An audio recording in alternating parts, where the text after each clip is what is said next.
ফের বাড়ল পুষ্পার পুলিশি হেফাজত। জাহাঙ্গীর খান ওরফে পুষ্পাকে আরও 6 দিনের পুলিশ হেফাজতের নির্দেশ ডায়মন্ড হারবার মহকুমা আদালতের। 5 দিনের পুলিশ হেফাজত শেষ হওয়ার পর রবিবার ফের ডায়মন্ড হারবার মহকুমা আদালতে তোলা হয় ফলতার তৃণমূল কংগ্রেস নেতা জাহাঙ্গীর খান ওরফে পুষ্পাকে। আদালতে অভিযুক্তকে পেশ করার পর ফের পুলিশি হেফাজতের আবেদন জানায় তদন্তকারী সংস্থা।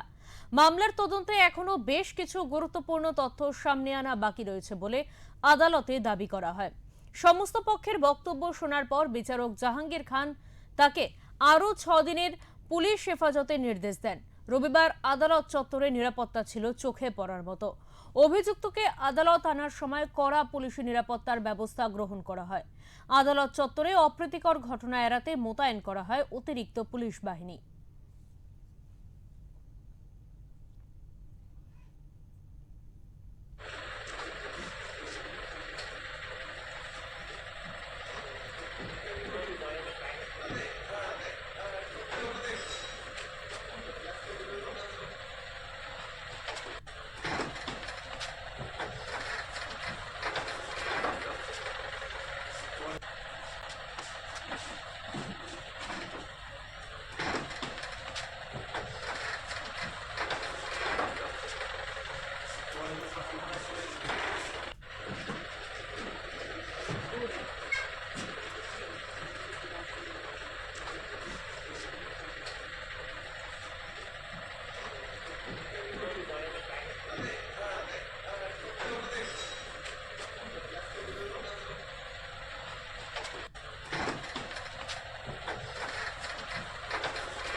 আমরা এই বিষয়ে কথা বলে নেব। আমাদের সঙ্গে রয়েছেন আমাদের প্রতিনিধি শুভজিৎ দাস।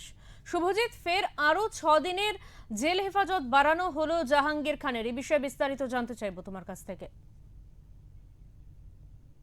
দেখো দেবাঞ্জলি, তোমাকে প্রথমে যেটা বলে রাখি যে 5 দিনের পুলিশ হেফাজতের মেয়াদ শেষ হয়ে যাওয়ার পর পুনরায় রবিবার দুপুরবেলা ডায়মন্ড হারবার মহকুমার আদালতে পেশ করে ফলতার তৃণমূল কংগ্রেসের দাপুটের নেতা জাহাঙ্গীর খানকে। ফলতার থানার পুলিশ যখন ডায়মন্ড হারবার মহকুমার আদালতে জাহাঙ্গীর খানকে পেশ করা হয় তখন কড়া নিরাপত্তা বলয় তৈরি করা হয়েছিল নিরাপত্তার স্বার্থে। পাশাপাশি কেন্দ্রীয় বাহিনীর ঘেরা টোপে জাহাঙ্গীর খানকে আদালতে পেশ করা হয় এবং রবিবার দুপুরবেলা সওয়াল জবাবের পর বিচারক পুনরায় জাহাঙ্গীর খানকে 6 দিনের পুলিশি হেফাজতের নির্দেশ দিয়েছে।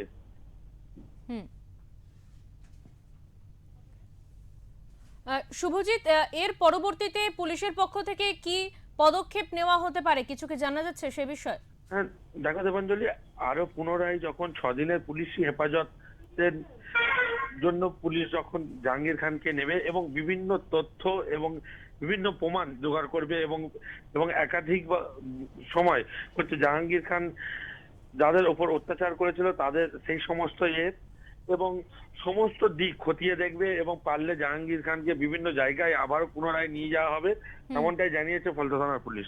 অনেক ধন্যবাদ শুভজিৎ তোমাকে।